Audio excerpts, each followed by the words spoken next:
Dobrý deň, chcem vás pozdraviť z Tatier, Vysokých Tatier, konkrétne z Popradského plesa.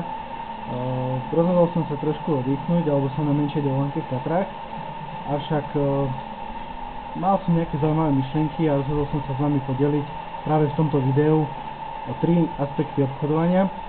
Lepšie povedané, ako môžete obchodovanie vnímať aj trošku inak. Za mnou si môžete všimnúť prírodu Tatier, je to fakt nádherné a preto si myslím, že je to aj veľmi dôležité, aby ste to video pozreli do konca a premysleli si, teda považovali nad tým, čo tu rozprávam. Takže prvý aspekt do obchodovania. Takže obchodovanie môžeme brať ako osobný rozvoj. Čo je vlastne osobný rozvoj, alebo prečo sa tým zaoberám, alebo prečo vám to tu rozprávam. Tak jednoducho osobný rozvoj je v tomto biznise veľmi dôležitý. Je v jednoduchosti opísané, je to niečo, čo rozvíjate svoje telo, svoju myseľ a dávate aj tomu telu to, čo patrí, to, čo by malo tam byť. Takže počasie zistíte, že všetko nie je len o tom pozerať do toho písnička, do tých grafov, ale že je to aj, že to obchodovanie je o niečom viac. A že to, že budete pozerať do toho písnička, vám k šťastiu nebude stačiť. Preto potrebujete venovať aj dostatočný čas svojmu telu, respektíve hlave, nakoľko tá hlava poctivo maká pri vašom obchodovaní. Je všeobecne známe, že obchodovanie je z 80% o psychológii a iba z 20% o technickej analýze alebo respektíve o technike. Preto je ten osobný rozvoj o vašom obchodovaní veľmi dôležitý. Musí to byť doslova akási harmónia tela, vašej hlavy a jednoducho prostredia, aby aj vy ste mali ten úspech, aby to obchodovanie šlo ako by malo ísť. Takže, moja rada, treba si oddychnúť, treba venovať dostatočný čas oddychu.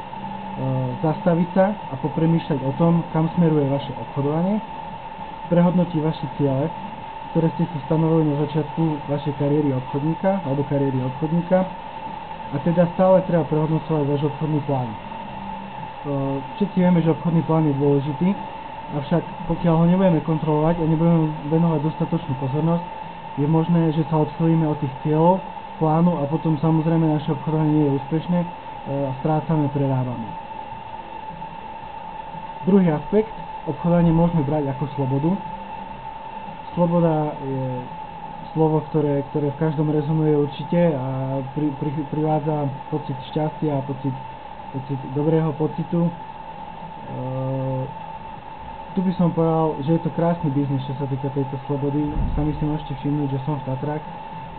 Obchodovanie prakticky prebieha aj tu alebo respektíve k tomu, aby som mohol obchodovať, mi stačí počítač, pripojenie do siete a samozrejme know-how, ako obchodovať. Ale nie ste viazaní na miesto, na čas, môžete ísť na dovolenku a pritom ešte aj obchodovať.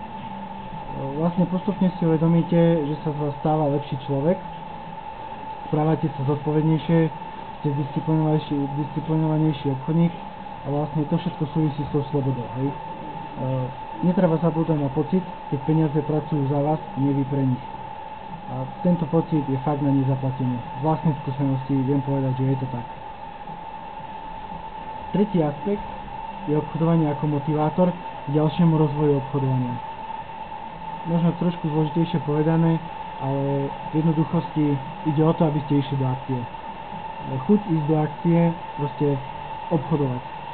Bez akcie nie je reakcia. Všeobecne známy fakt, opäť ďalší.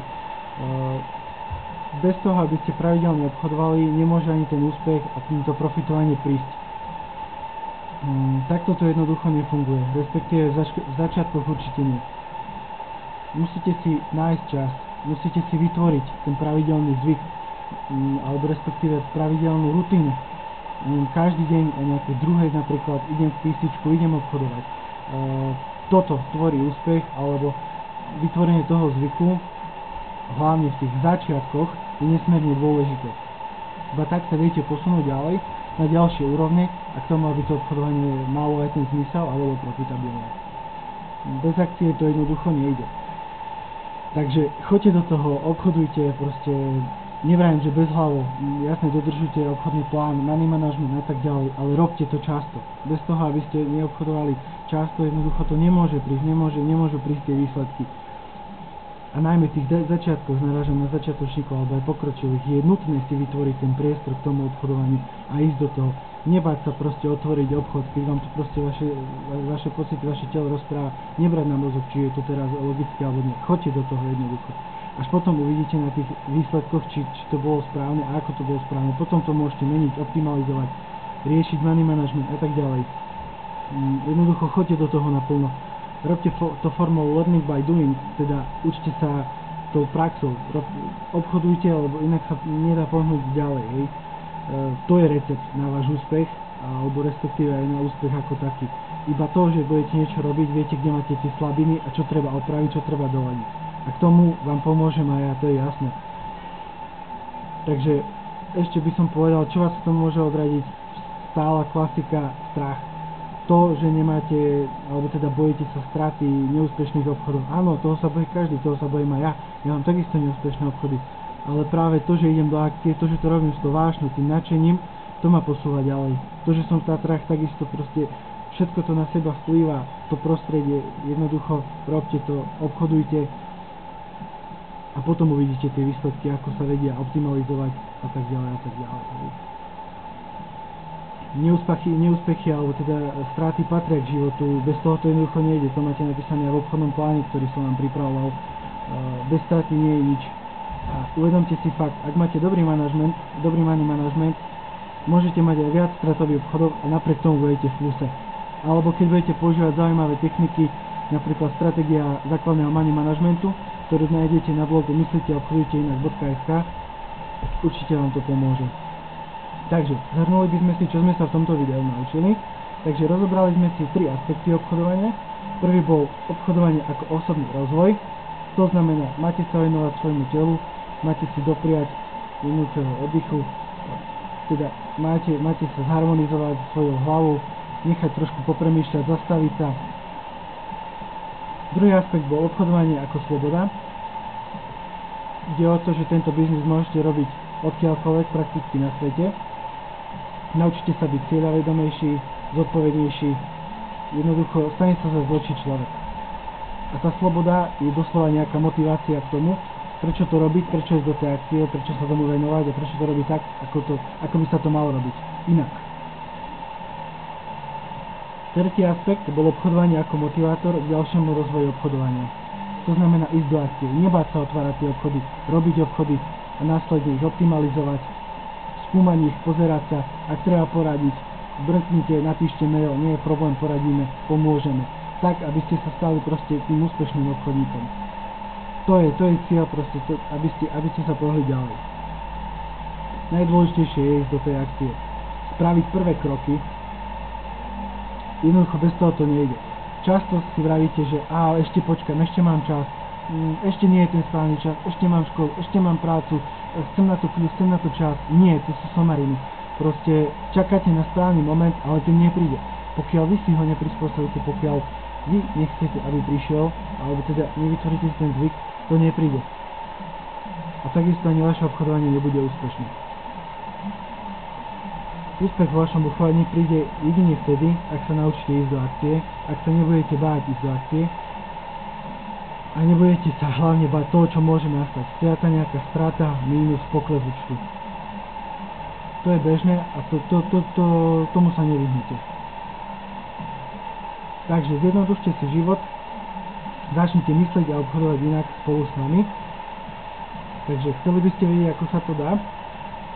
Mám pre vás dobrú správu, čo skoro otvárame druhé kolo akadémie, eForex Academy 2. A vy máte možnosť stať VIP účastníkom tohto kurzu, kde sa budem vlastne venovať osobne obchodníkom počas 6 týždňov, pokiaľ nespravia prvé kroky. Jednoducho ich sprevádzam, budem ich snažiť sa posunúť na ďalšiu úroveň, aby začali obchodovať. Takže chcel by som povedať, že pod týmto videom nájdete link, ktorým sa zaregistrujete do toho kurzu a ja vám včas dám vedieť informácie. Ešte nakoniec by som povedal, že prvým kolom prešlo 7 úspešných absolventov. Musím povedať, že som na nich hrdý, čo spravili, a som rád, že išli so mnou do toho a určite tie výsledky na seba nenechajú dlho čakať.